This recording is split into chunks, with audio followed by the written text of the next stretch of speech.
අපි හිතන්න BOI කම්පැනියක් තියෙනවා. හරිනේ? BOI කම්පැනියක් තියෙනවා. BOI කම්පැනියට ඉන්පුට් එකක් ගේනවා පිට රටින්. හරිනේ? එතකොට ඒකට VAT නැහැ. හරිද? හැබැයි ඒ BOI කම්පැනියටම ඒම ඉන්පුට් එකම එම ක්වොලිටි එකම ගේනවා පාර එහා පැත්තෙන්. හරිනේ? එතකොට VAT එකක් ගහනවා. ඔව් ඒක VAT එක රිෆන්ඩ් කරගන්න පුළුවන් කියන එක ඇත්ත.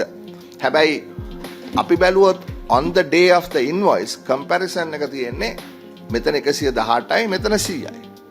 හරිනේ? එතකොට දැන් මේක තර්කය ගෙනල්ලා තිබුණේ දේශීය වීම නිසාම ඔවුන්ට එක්ස්පෝර්ට් කම්පැනි එකකට කෝට් කරනකොට already 118කින් ඒගොල්ලන්ට පාඩුවක් එනවා.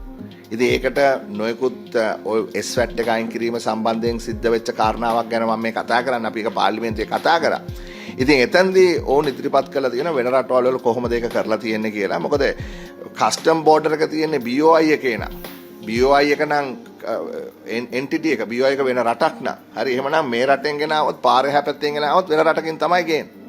ඒතර බෝඩර් එක කියන්නේ වරාය නෙමෙයි. බෝඩර් එක කියන්නේ BOI එකේ වැට නම් ওই ප්‍රශ්නේ විසඳ ගන්න පුළුවන්. ඉතින් මම මේ අදහස් දෙන්නේ අපිට දේශීය ව්‍යාපාරිකයා ගොඩනගන්න ඕනේ කියන එක අපි හැමෝම ඉන්නවනේ. ඔබතුමාත් ඉන්නවා, කෞශල ඇමතුමියක් ඉන්නවා, රවි ඇමතුමාත් ඉන්නවා, මමත් ඉන්නවා. හැබැයි අපි ඒ සඳහා කරන ප්‍රතිපත්ති වල තියෙන ව්‍යාකූලත්වය නිසා අපිට උවමනාවෙන් නොවුනත් දේශීය ව්‍යාපාරිකයට ෂොට් එකක් වදිනවා.